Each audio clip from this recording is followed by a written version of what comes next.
It is critical that water damage repair to your home, caused by a flood, start within 24 to 48 hours once it has been cleared to re-enter the property.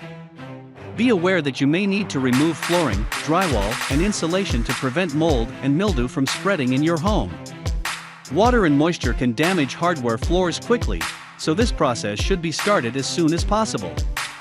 Removing humidity quickly will slow down mold growth. The use of floor fans and dehumidifiers can help in drying damp areas. That's why it is important to get help from Hasi Property Restoration. We are experts when it comes to water extraction and structural drying. We know how to remove water from your home, prevent mold, and ensure the water damage removal process is done correctly. We offer emergency water restoration service 24 hours a day, 7 days a week. Call us now and we will be on site within 60 minutes to remediate your water damage problem. The number to call is 404-966-9076.